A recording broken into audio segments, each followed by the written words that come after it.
Good morning, well, afternoon, everyone. My name is Dr. Dara Hoffman. I am the program coordinator with the Master of Archives and Records Administration, as well as an assistant professor here in the School of Information.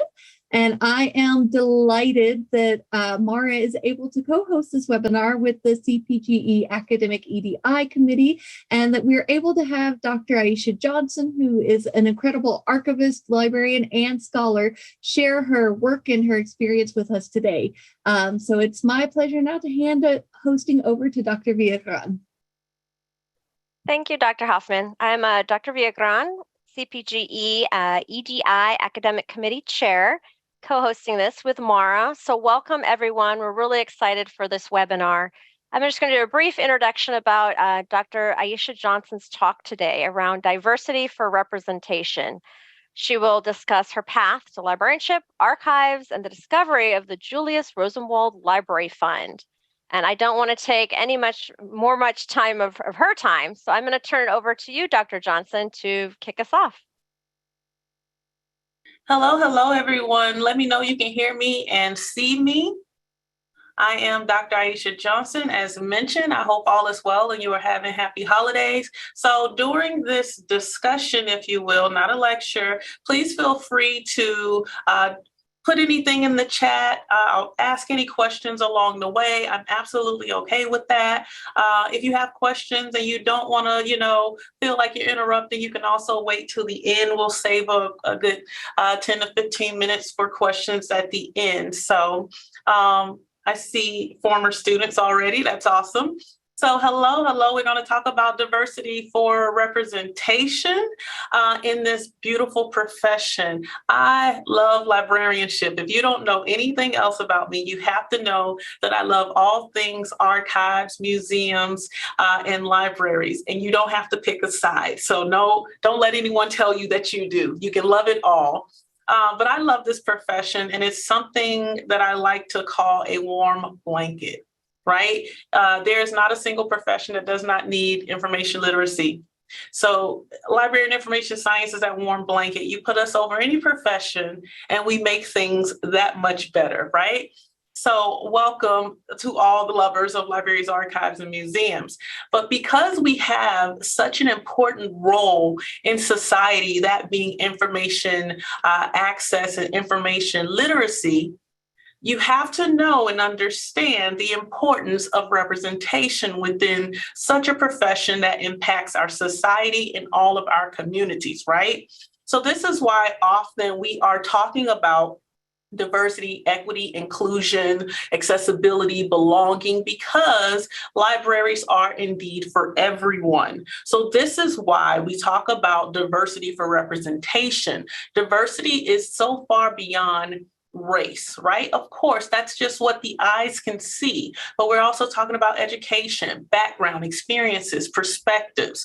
All of those things make us different and more representative of the communities in which we serve.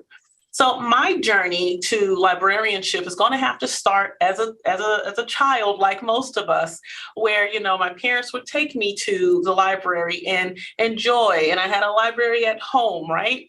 And then, of course, growing up, I wanted to, of course, I say of course, like this is so natural. Of course, growing up, I wanted to be Librarian of Congress. And doing my research and seeing that I would never be a white man, I knew I could never be Librarian of Congress.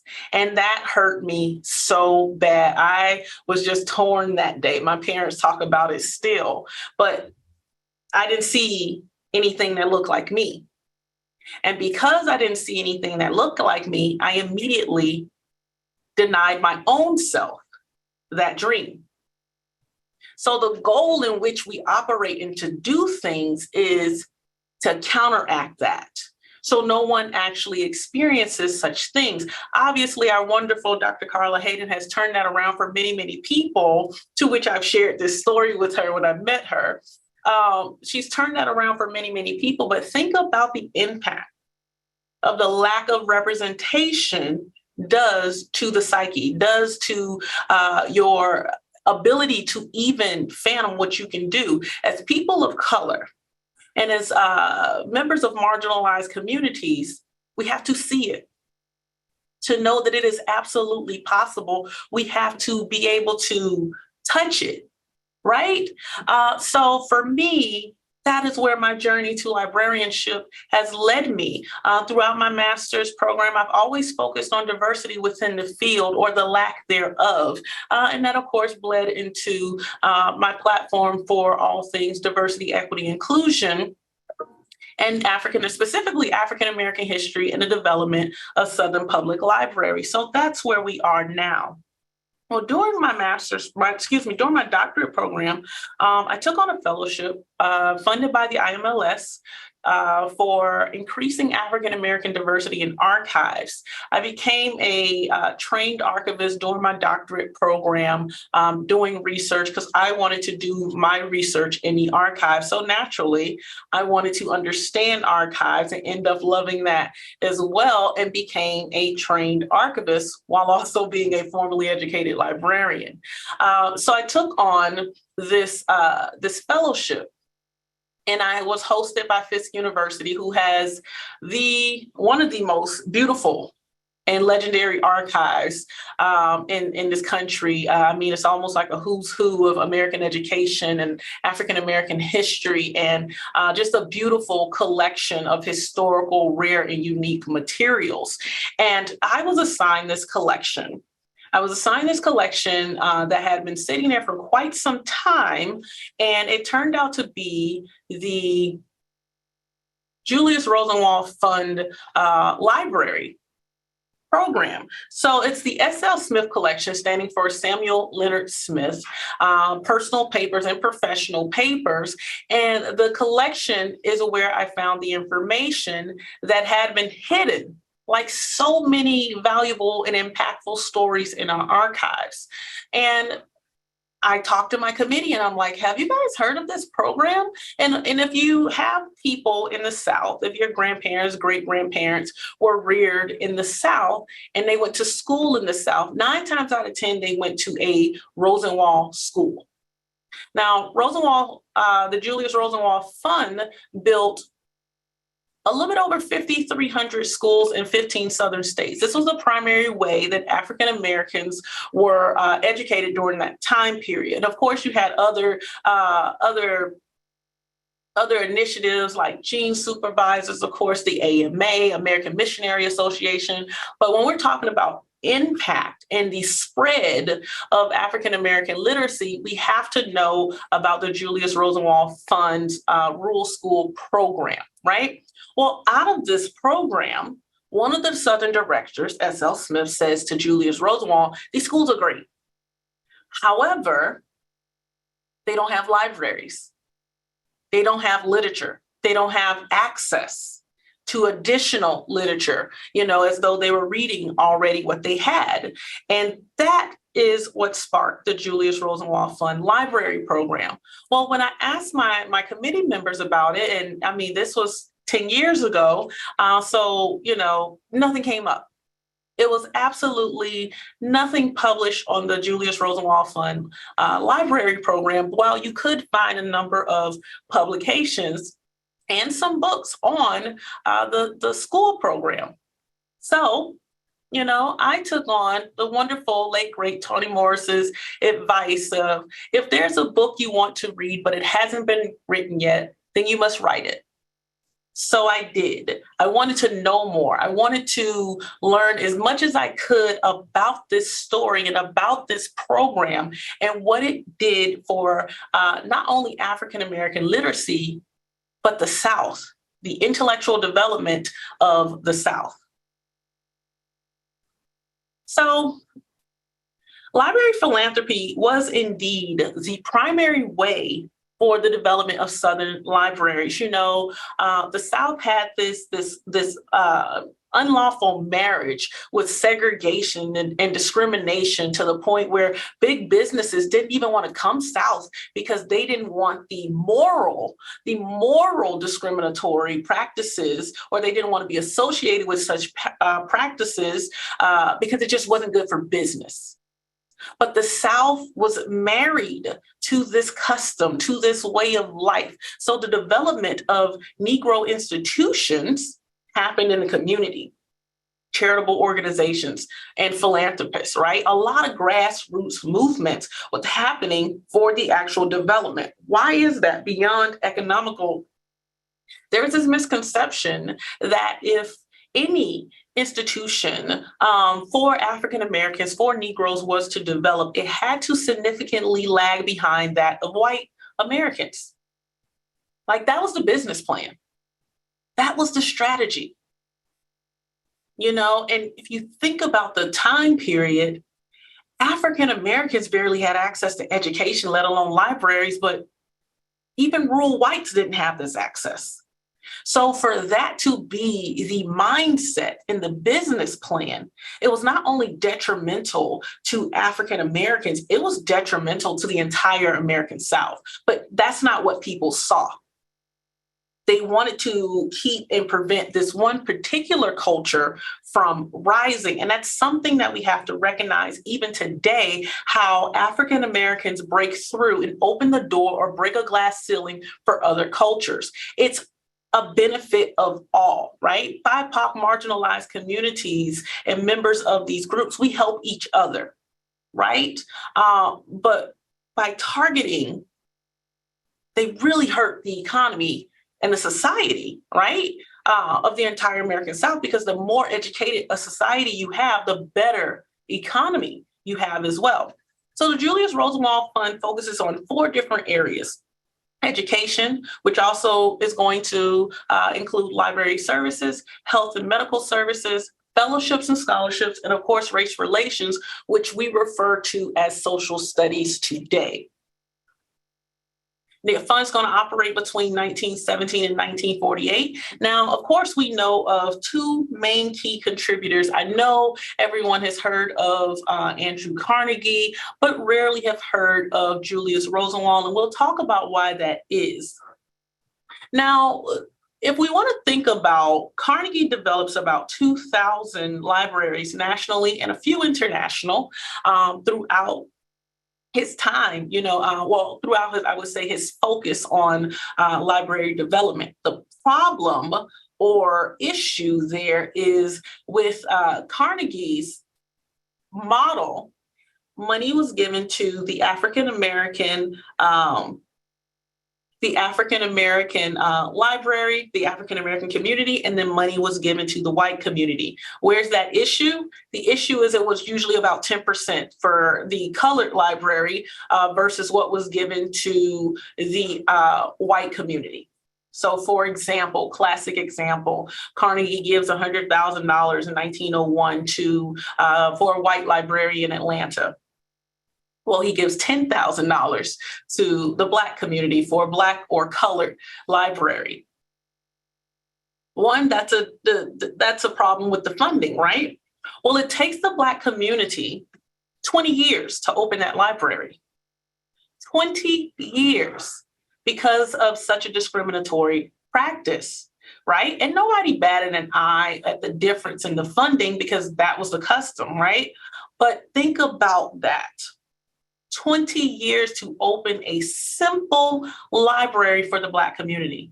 That's problematic in itself, and it sends the wrong message or really continues to fuel the wrong message, right, of value in people over other humans.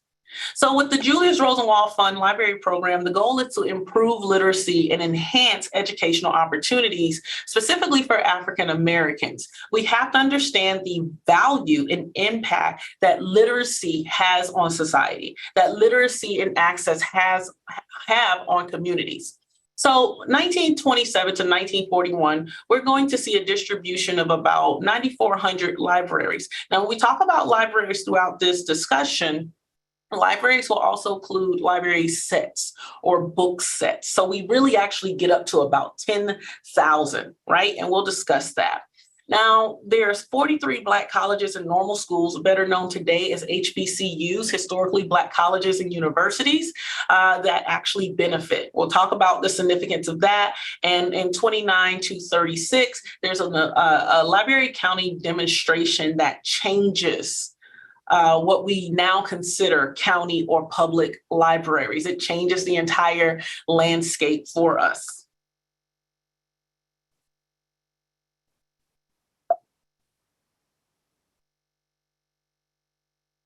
So with the rural schools, of course, there's going to be, remember, we have 15 participating southern states. So each of those libraries are going to get 10, library sets with up to 150 titles. There's 10 libraries that are actually going to participate in each of those 15 states, right?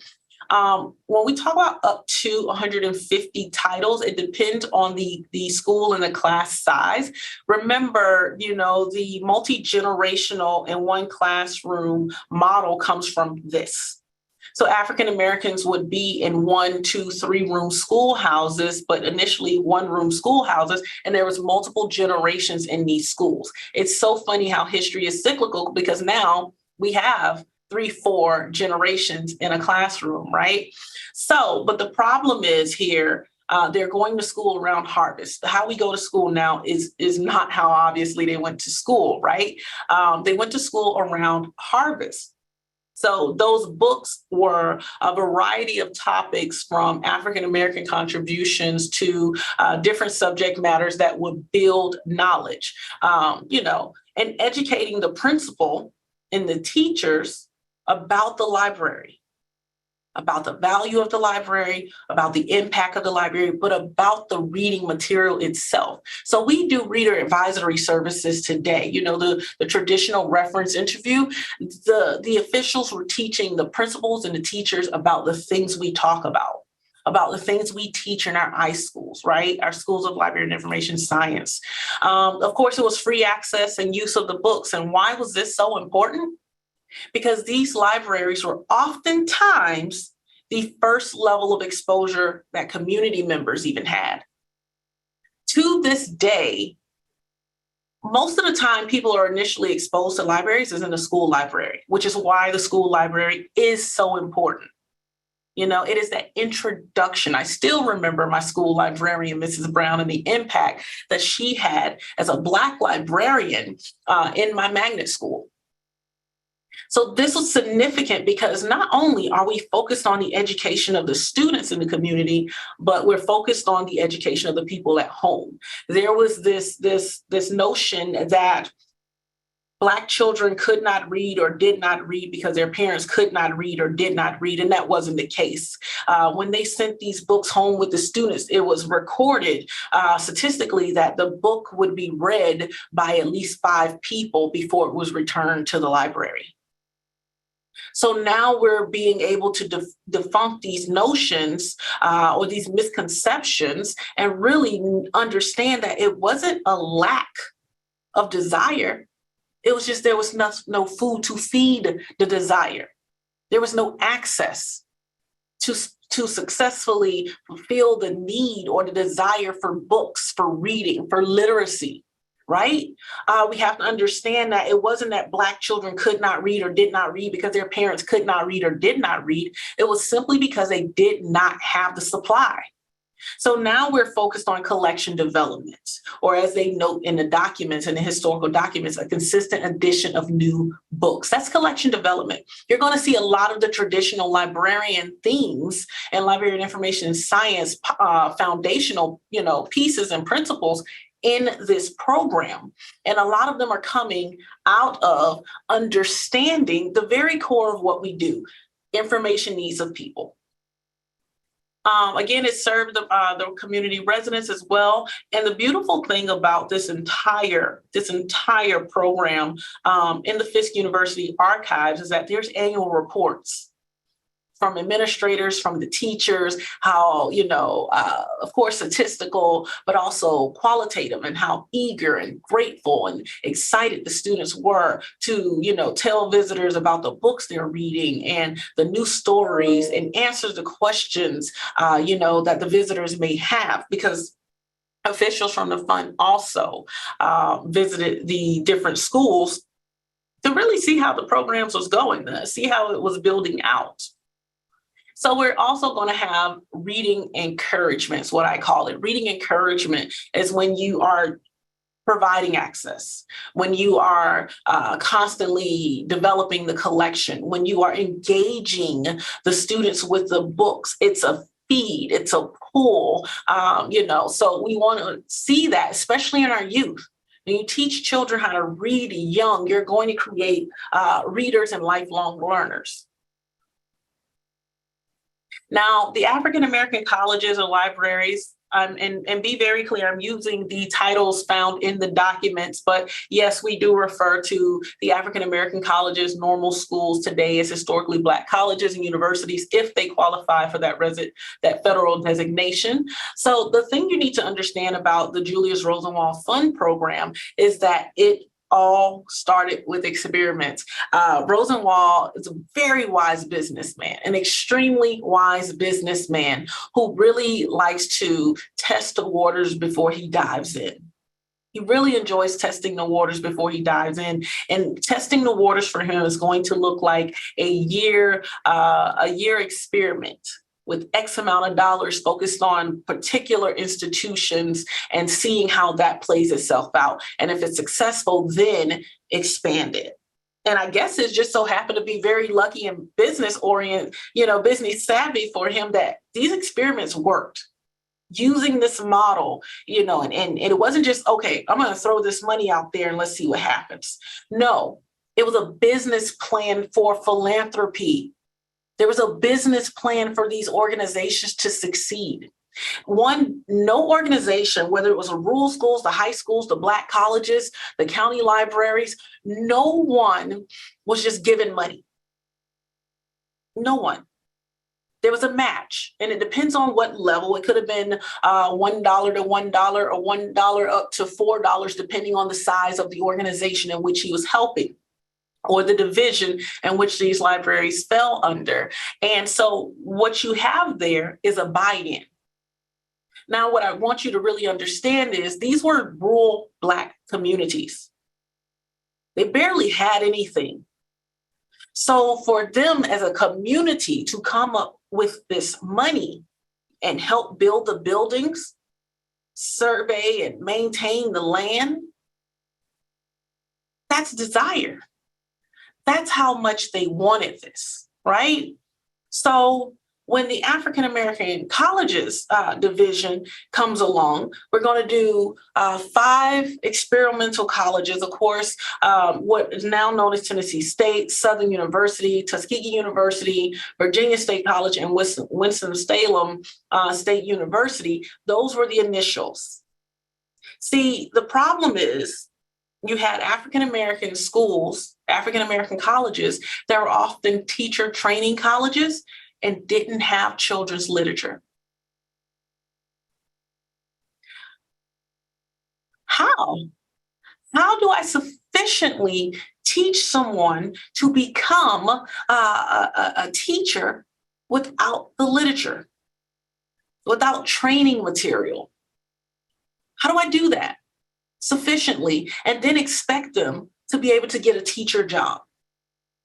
Pretty difficult, right? But you also have to understand the impact of accreditation. You also have to understand the impact that libraries have on accreditation, still to this day, especially during this time period. Libraries can make or break accreditation. And many of these colleges, and we'll talk about the high schools, but many of these colleges lacked accreditation because they didn't have adequate libraries. And let's be clear, while accreditation standards and things of that nature may change over time, a library is required. So these institutions, what I call a disadvantage by financial design, because academia is a business. It's a feel-good business and we love what we do, but academia is a business, right? So these institutions, some of them were really legit set up to fail. But we're going to see a complete turnaround with the African American colleges, right? This division is deemed the most successful because not only does it build library facilities, They're going to give them a collection like we've never seen in libraries. We're talking about hundreds of books covering a variety of subjects. But perhaps most importantly, depending on how you feel, is kind of a chicken or the egg debate. Does the library come first or does the librarian? At this time, we're going to get Hampton Institute, which also comes out of this program between the Julius Rosenwald program, the ALA, and others, build out Hampton Institute's library school, which is the first at an HBCU. So we're going to take teachers from these institutions, exemplary teachers, we're going to take them from these institutions and send them to Hampton for a year of study. They're coming back as librarians. This is why I always tell people, we get a lot of people who find this profession as a second or third career. And they're like, well, I was a teacher before, so I got to unlearn all of that. And I'm like, no, you don't. No. Bring all of that in your tool belt. Bring all of it. Those are vital skills to what we do. So we're going to see reading encouragement. We're going to see massive amounts of books that we've not seen before. We're going to see children's literature libraries for teacher training colleges. And, this division was probably, it's definitely what was deemed the most successful, but it probably was also one of the hardest divisions for me to write about, because the Florence Curtis would send the list to a professor in Chicago and say, hey, this is the book list that I want to put in the Black schools, the Black colleges down here. This is the book list. And literally in black and white, it says, there's no way the Southern Negro is reading on a college level. This is for a college. It's for a college. And they're saying, no way is a Southern Negro reading at the college level. Perhaps you need to dumb this down to elementary or grade school, as it was called. So as a Black woman in academia who happens to be a librarian and an archivist, that is quite disgusting. It is quite heartbreaking to see, with no shame, the discriminatory thinking of college level students simply because of their race and their geographic location. Now, the high schools are really significant as well. Now, we're going to see that large quality and quantity of beautiful subjects and all the literature, right? No problem. This is great. We're on the same path. But don't you know, library as place is where this comes from. Library as place focuses on not only the facility, but what the library brings. So we are literally going to see an outline of what a library should look like, feel like, from the furniture to the carpet to the location of where the books are, even to the lighting, the temperature. The library facility guidelines are studied because Smith and colleagues had a background that focused on buildings and facilities. The other beautiful thing about this is a lot of these Negro or African-American high schools were not accredited because, again, they didn't have the libraries that they needed, right? Well, the level in which the library upgraded the school, they were actually able to get accreditation. Now, if you don't work in academia, let me tell you why accreditation is so important. If I'm in high school and I'm coming from an unaccredited high school, how do I get into an accredited college? Or if I'm graduating from an unaccredited college, how do I get a job? Because what accreditation says is that you know at least the minimum of this field, those policies, those guidelines, that theory that you need to understand and conduct the practice, right? See, education gives you the ideal. Education gives you the theory. Education, accredited education, says this person is at minimum ready to enter the practice. They have a grip on the theory of what it is they're supposed to be doing. Without that accreditation, your personal accreditation isn't there.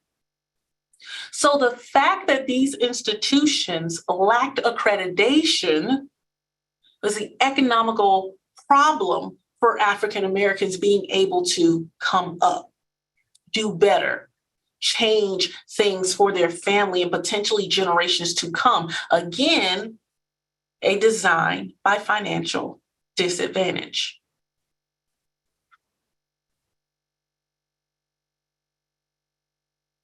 Now, the library demonstration is so wonderful. It's so beautiful. The Julius Rosenwald Fund puts $500,000. This is 1929. Please understand the money that was put towards this program would translates into the millions today. Okay? Julius Rosenwald, businessman, former CEO of Sears and Roebuck, really put his money towards African American literacy because he wanted to better mankind. He understood what literacy and education could do for society, right? So the beautiful thing about this county library demonstration is, unlike the other divisions, he didn't have to do this one alone. See, he wanted to do the libraries and build on them for HBCUs and African American colleges, but nobody wanted to help him. He proceeded on because he understood the need and more so the impact of what that could do for African Americans. Now, here in the county, he puts $500,000 up, and then Carnegie comes in and extends this 5-year program to 2 years with more money. So that's wonderful, right? So we have some support happening here. But the county library demonstration is really going to focus on service and a different level of service for that time period, but more so very modern, right? What we're doing today. So this is innovation in 1929. Now, I want you to pay attention to the states. Now, I want you to pay attention to the counties. See, in order for these counties to qualify, one, there had to be state legislation for library services per capita. And they also had to support, be able to match, because remember, Rosenwald doesn't want to do anything long-term on his own. What he's doing is trying to set up the community to be able to sustain beyond his philanthropy, right? Just an initiative, a Kickstarter, if you will. Now, the per capita, you had to have at least, the goal was to get it to 50 cents per capita. There were states that had as low, like Florida, had as low as 2 cents per capita for library services. Who's that helping? Who's that? Like the states had to agree. Now we're going beyond local. The state itself had to agree.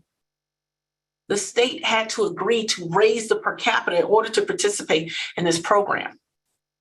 The goal was 50 cents. Now, if you notice, these southern states are some of the bloodiest states that we have read about during the civil rights movement, 54 to 64, right? Excuse me, 54 to 68. Some of the bloodiest states. Let me tell you what is so significant about this county library demonstration. There was those financial stipulations, but there's this one particular stipulation that changes the game, honestly. It is the stipulation that no matter who it is, if it is a county resident, Black, white, urban, or rural, they were required to be granted access. So it was this program that actually caused people to desegregate for books, for access, for literacy. For 7 years. What happened between those time periods? We don't know. And it's not to say that this program was perfect, because even in the statistics, they had to really rectify some discriminatory practices by some of the library workers and librarians, because a trained librarian was required in order for them to also participate. And there was some circulatory discriminatory practices in collection development, though you can naturally see that African Americans in some of these counties were checking out more books than others. But that's why these reports were so important, because, you know, the fund wanted to make sure its intention was actually happening. But that's significant, that stipulation was so significant because never before had this happened. Remember, I mentioned that Carnegie would give money to the white community for a library, and then separately, maybe 10% to the colored community for a Black library. It was segregation. He honored that, right? But the Rosenwald Fund defied it. And they said, there's no need for us to put 2 libraries in one county when we can funnel all that money and all those resources into one county library for everyone. So you actually statistically had African Americans and white people, and we're talking the South, so we have to recognize, you know, Hispanics and also Native Americans, and everyone in the county had to have access, had to utilize, and accountability was there in the reporting.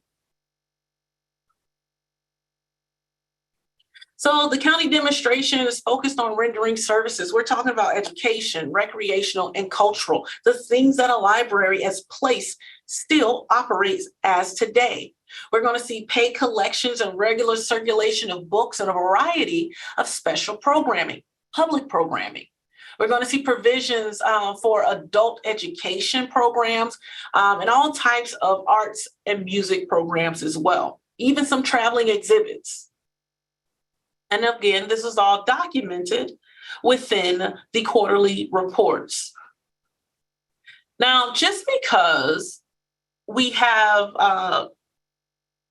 libraries, practices of Rosenwald libraries, meaning Rosenwald funded libraries, we recognize those practices, right?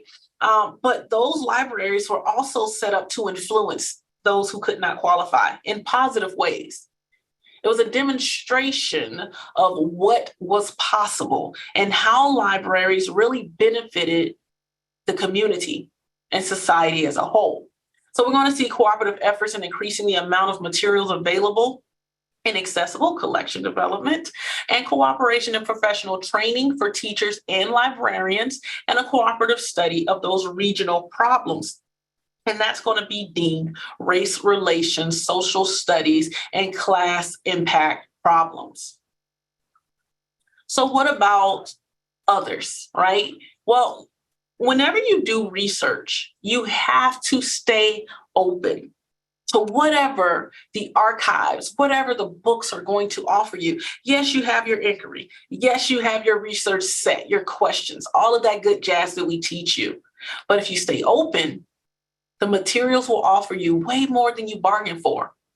So that's what I do as a scholar. I stay open and going in there, focused, but also eyes wide open. The materials bless me with a number of what I call emergent codes.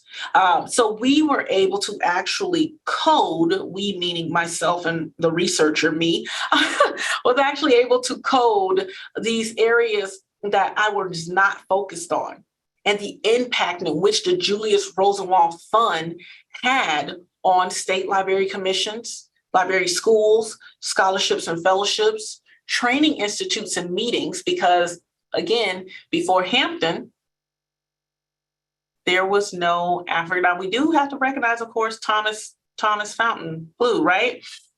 In his training program at Louisville. But formally, degree-wise or certification-wise, Hampton didn't come about until 1925. Extended library services to predominantly heavy populated African-American cities and libraries for military services. Between 1927 and 1947, the fund spent nearly $900,000 on library service. That translates into the millions today, tens of millions today. Okay. Now, let's talk about the need for Black librarianship, diversity for representation. Of course, Michelle, Dara, and I recently attended ALISE, and ALISE, the Association for Library and Information Science Educators in Pittsburgh last month. And one of the presenters was talking about the breakdown. Well, we know significantly that the profession itself is about 90% white, right? And it's a joke at this point, right? And the profession jokes about it, stereotypical librarian. It's an unfortunate truth. 5% African American, and everyone else, all other cultures and race, less, some even less than 1%. Well, let's look at the academic side of that. 4% African American PhDs, 4, in this wonderful, beautiful profession. So we talk about the need for Black librarianship. We also have to recognize the need for Blacks, Hispanics, Latino, Native Americans, Asian. We have to recognize the need for everyone because it impacts service, practice, profession, curriculum. It impacts everything. We need to be able to have adequate representation because library anxiety exists, discriminatory practices exist, bias exists, unconscious bias exists, right? I always tell my students at the very beginning of the semester in my foundations class, if you're not here to service everyone, this is not the profession for you. So my job as a Black librarian, a Black woman librarian, is not only to advocate for people who look like me, but everyone who also doesn't look like me. The unheard, the unseen, the undervalued, right? That's underrepresentation. So access to information, of course, provides an undeniable impact to DEI, right? Because there's different perspectives. People learn differently. We have to understand those information-seeking behaviors, right? Alfreda Chapman talks about life in the round, one of my favorite theories that I love to use.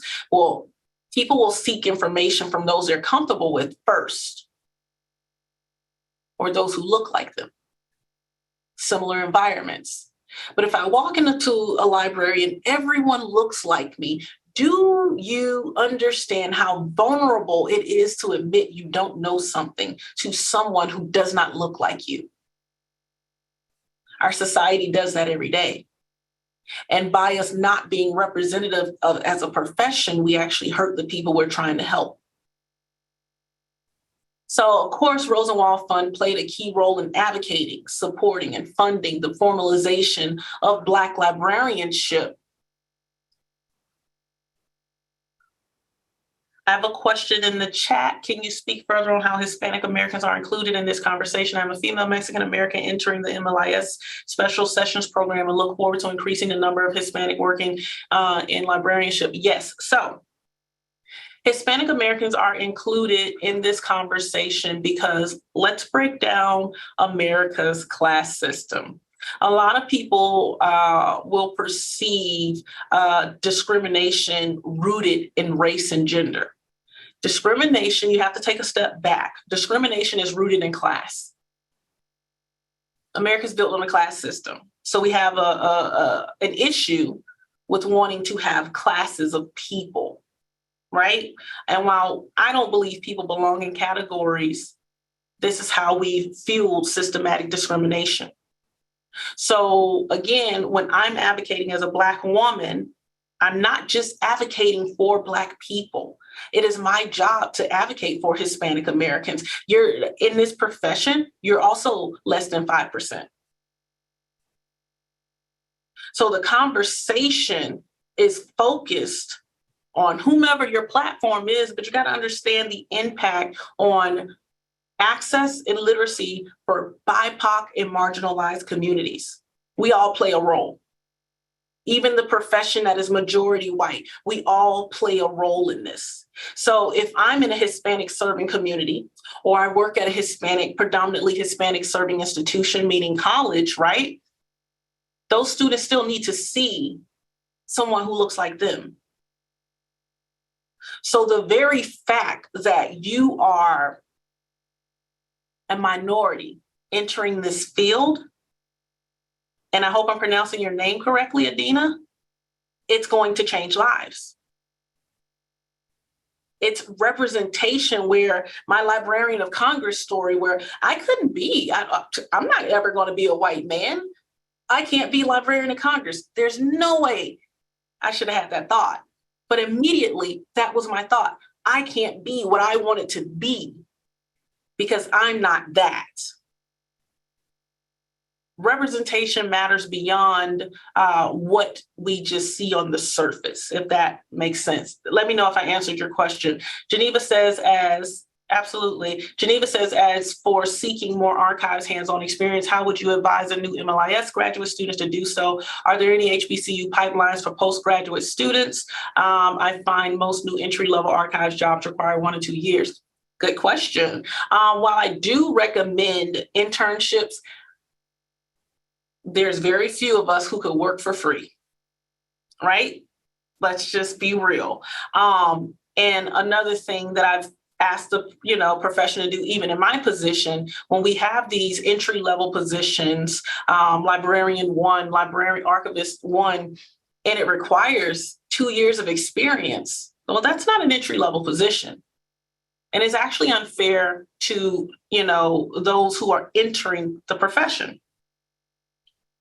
So I always ask people, because it's a matter of, do you want to train? Are you willing to train? And when you see that 1 to 2 years of experience or 3 years of experience, it gives the message that 1, maybe they're not good enough, or 2, the institution doesn't want to take the time and do the work and training. Now, I can speak for me, whereas Associate Dean for Academic Affairs and Outreach at Georgia Tech Library, I have Librarian 1, or hiring for that entry level. And we required that 2 years of experience. I said, hey, we need to remove this. It sends the wrong message. So now we're talking about people, I do relentless advocacy, right? But I'm legit sticking my neck out on the line when you call out institutional behaviors that counteract practices, right?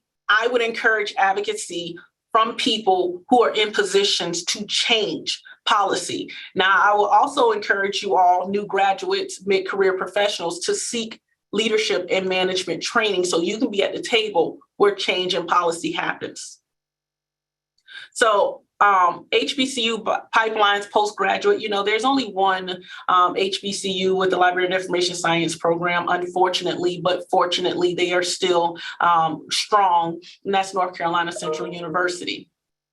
So I would, if you can, I will look at fellowships. I will look at residencies that do indeed pay. But while you're in school, I worked full-time while going through my master's program, and I also did a part-time internship in the evening in archives and reference area.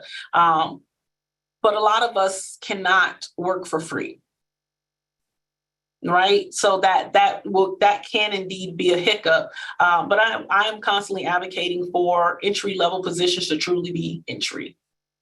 So I'm going to pronounce your name wrong. Vishnu, excuse me if I did. How is class defined and how is it different from category? So class is going to really focus on the have and have-nots. Think about the digital divide. The digital divide is not only a geographical issue like we sometimes paint it, it's also a class issue because there are certain classes of people that have never experienced a digital divide. And category is usually going to be based on some type of common factor within, but class is going to be based on access, opportunity, privilege, and it will gauge up and down that range depending on where society has decided you or your culture should be, if you will. Thank you for sharing that, Michelle. I appreciate it. Thank you for the questions. So let's talk about standardizing Black librarianship. So one of the conditions, of course, made by the fund when granting aid was the libraries had to have a trained librarian. And of course, there was a library school in the South. The Carnegie Library School of Atlanta, established in 1905. Bashan, race is a part of the class system. Discriminatory, no problem, right? Race is a part of the class system. So there was a school, the Carnegie Library School of Atlanta, in 1905 to 1925. And in 25, it eventually merges with Emory. But that school was only training white librarians. It was only training white librarians. And in the South, we have census records to show, a couple hundred library workers of color. But they couldn't get training. So Julius Rosenwald Fund and the ALA, they have this, what I call chicken or the egg debate that I mentioned earlier. And it's really was the question if the library or the librarian should come first. And out of that conversation came the production of Hampton Institute's library school. Now, there's other library schools, of course, that come about. Of course, we have Atlanta University, now known as Clark Atlanta, North Carolina Central, Alabama, DC, a number of HBCUs that have library science programs. Unfortunately, like I mentioned, there's only North Carolina Central now standing strong and focused on educating a variety of librarians, right? But the library schools, the fund required the county libraries to have that trained librarian. And there was a deficiency in the number of what we call trained librarians because they couldn't go to these institutions, not because they didn't want to, but because they weren't allowed. Now, the fund made financial contributions to Hampton Institute, Emory University, as well as Atlanta University, and a number of training programs. But there was also scholarships and fellowships to entice promising Black men and women to take on the work in the library field. Now, the beautiful thing is more than 35 scholarships were funded for these promising men and women in library administration. So early on, we're also going to understand the impact of library administrators of color, the representation that is needed. I've had this conversation before where people of color need to have support built into any employer. They need to. And administrators of color make a significant difference in representation. There's a different perspective, right? There's a different experience. There's a different level of understanding. So when the fund is doing something completely separate from the library program and funding scholarships and learning opportunities focused on library administration, you got to see the bigger picture.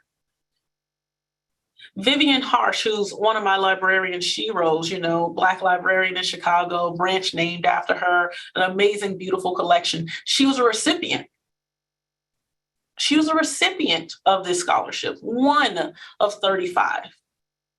We have to do more digging, and this information is all available in the Fisk University archives, but we want to do, some more digging on seeing where are they now as well, so we can really understand the large impact that happened. I mentioned that the fund also funded, of course, Atlanta University, but the institutes, summer institutes, training institutes for the Southeastern Library Association, as well as two Conference for Negro Librarians held at Fisk University. There was also funding provided for the National Institute for Library Field Agents in Wisconsin. It was a constant feeding. Even though Hampton had been established in 1925, we still need to funnel that education in the South, okay? So what's next? Of course, we continue advocacy and research. We use the platform and voice our advocacy, but we also use research and scholarship to put the advocacy to paper, right? Advocacy is not just about lip service, but it's about action, right? So we look at diversity for representation, and that's about serving the underserved, looking at the diversity statement and actions of academic, public, college, school libraries, understanding the history, which BCALA, the Black Caucus of American Library Association, Reforma, there's so many associations, right? There's representation. And those associations exist because of the lack of representation at one point. Extremely important, and I encourage you to join the organization that you identify best with. Hiring practices. We have to review hiring practices such as that 1 or 2 years for an entry-level position. Like, how open are we really being? Because it sends the message that we're really not open and we're not willing to really train people as much as we say we are. But we also have to call the profession to action, because that's where our biggest impact can happen, is when the profession also, and we're very well supported, but the profession does more, professional organizations does more about, such discriminatory practices, and of course, discussion and writings on contributions of others within the field, outside the field. And I mean, not only scholars, or as academics, right? If you're a practitioner, you can be a scholar. I'm a strong believer in what the model I call scholar practitioner. You're doing the work. What you're doing can inform the practice. It can inform the profession. It can inform the curriculum. Be a scholar practitioner. Get involved. Publish. Write. I don't care if it's starting a blog about various experiences. Get involved. Be a scholar in the profession, because it makes a significant difference, and it also helps us produce practical professionals. It's diversity for representation, because our society is diverse. Thank you all. I appreciate you.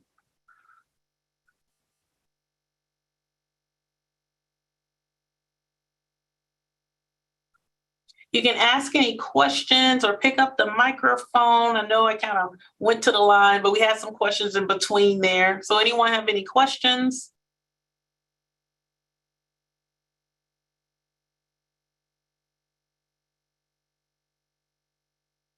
That was wonderful, Dr. Johnson. I don't have any questions. I'm just checking the chat. And I know Dr. Hoffman's checking the chat too. Oh, thank you. I just want to mention briefly about upcoming webinars. So the college CPGE, our academic EDI committee, we've already confirmed one webinar in the spring so far on Indigenous data sovereignty. And then we have a second one we're hopefully going to have confirmed on feminist privacy. So stay tuned for those two college ones. And I'll put links in the chat to all of our upcoming webinars at the college and the iSchool webcast page. And Dr. Hoffman, I'll turn it over to you to close. I just want to say thank you so much, Dr. Johnson. This was it was moving and really just reaffirming of the work we all do in this field. And I know I feel inspired and recommitted to, my piece of the work as a white person, to make sure that my students all feel included and are going out and making this warm blanket something that covers and embraces everyone. So we are so privileged to have had you today, and I'm so grateful for you sharing your time and expertise with us all. Thank you. Thank you for having me. I appreciate it. Listen, do the work, you guys. Just remember, we're here to service everyone, those who look like us, and most importantly, those who also don't. All right? Thank you all so much. I appreciate you.